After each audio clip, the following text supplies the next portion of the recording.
പാദപൂജ ചെയ്യുന്നതിനോട് എന്താ അഭിപ്രായം? പാദപൂജ ഞാൻ പറയാം, ഞാൻ സ്വതവേ എൻ്റെ കാലിനെ പിടിക്കേണ്ട പറഞ്ഞ ആളാണ്. ഞാൻ ഇപ്പോൾ സത്യത്തിൽ ഈ പാൻറ് ഷർട്ടൊക്കെ ഉപയോഗിക്കാൻ തുടങ്ങിയ കാരണം എല്ലാവരും ഒന്നും ചെയ്യില്ല. ഇപ്പോഴും ഇപ്പോൾ ഇതൊക്കെ പറയുമ്പോൾ നെഗറ്റീവ് കാണുന്നവർ കാണും. ചില ആൾക്കാരുണ്ട് അവരെ ട്രഡീഷണലി കണ്ടിരിക്കുന്നതല്ലേ ഗുരുക്കന്മാരെ. അപ്പോൾ ഈ മോഡേൺ ഡ്രസ്സൊക്കെ കാണുമ്പോൾ കുറച്ച് ഒതുക്കുണ്ട്.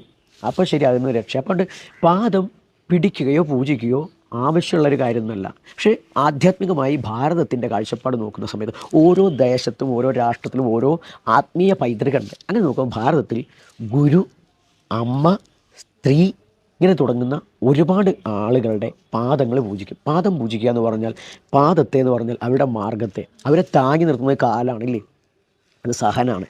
സോറി, അത് സഹനമാണ്. ആ സഹനത്തിന് ഞങ്ങളിപ്പോൾ എൻ്റെ അച്ഛൻ്റെ പാദം ഞാൻ പൂജിക്കുന്നത് എന്തുകൊണ്ടാണ്? എൻ്റെ അച്ഛൻ ആ ത്യാഗമൊക്കെ ചെയ്യണത് ഈ കാലൂന്നി നിന്നുകൊണ്ടാണ്. അതുകൊണ്ട് ഞാൻ അതിനെ റെസ്പെക്റ്റ് കാണിക്കാൻ വേണ്ടിയിട്ട് ചെയ്യുന്നൊരു കാര്യമാണ്.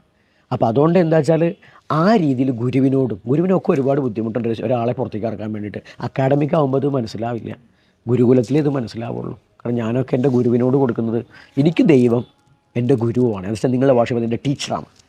കാരണം എനിക്ക് ജ്ഞാനവും വിജ്ഞാനവും പകർന്നു തന്ന, ഞാൻ നിങ്ങളോട് സംസാരിക്കുന്ന രീതിയിൽ എന്നെ ആക്കിയിരിക്കുന്നത് നിങ്ങളുടെ ഈ പറയുന്ന ഇന്നത്തെ ലോകമാണ് ടീച്ചറാണ്. അത് ആധ്യാത്മിക ടീച്ചറാണ്.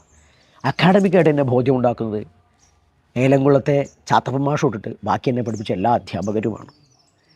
അപ്പോൾ അതുകൊണ്ട് തന്നെ വെച്ചാൽ അവരുടെ പാദങ്ങൾ പൂജിക്കുന്നത് ആവണമെങ്കിലാവാം. ഞാൻ പറയണത് അതൊന്നും എനിക്ക് വേണ്ട ആവശ്യമില്ലയാണ്. പക്ഷെ അപ്പോൾ പിന്നെ നിങ്ങൾ ഈ ചെയ്തോ ചോദിക്കും.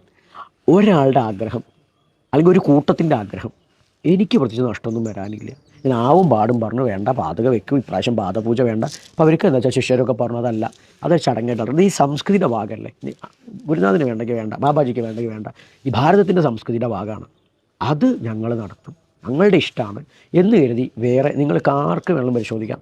ഇതുവരെ മറ്റൊരു വ്യക്തിയെ കൊണ്ട് എൻ്റെ കാല് കഴുകിപ്പിക്കുകയോ കാല് പൂജിപ്പിക്കുകയോ കാല് പിടിപ്പിക്കുകയോ ഒന്നും ചെയ്യില്ല. അതെനിക്ക് ഇഷ്ടമല്ല. എന്നെ അറിയാത്തൊരാൾ എൻ്റെ കാല് പിടിക്കുന്നതോ ഒന്നും എനിക്കിഷ്ടമില്ല. കാരണം വെച്ചാൽ ആരും ഇതിന് ഇഷ്ടമല്ല, പ്രത്യേകിച്ച് അറിയാത്തവർ. കാരണം അതൊക്കെ എന്താ വെച്ചാൽ മറ്റേ മീശമാധവൻ സിനിമയത്തെ പോലെയാണ്. ഈ വെടി പൊട്ടുമ്പോൾ വീഴൂലേ ദിലീപ്, അപ്പോൾ എല്ലാവരും വീഴൂലേ. ഇതെന്താ വെച്ചാൽ എന്തിനാണെന്നൊന്നും അറിയില്ല, അങ്ങോട്ട് വീണ് കളയാണ്. കാലുമ്പോൾ പിടിക്കുക, എന്ത് പുണ്യം. എൻ്റെ കാലും നിങ്ങളുടെ കാലമൊക്കെ ഒരേപോലെ തന്നെയാണ്, ഒരു മാറ്റവും ഇല്ല.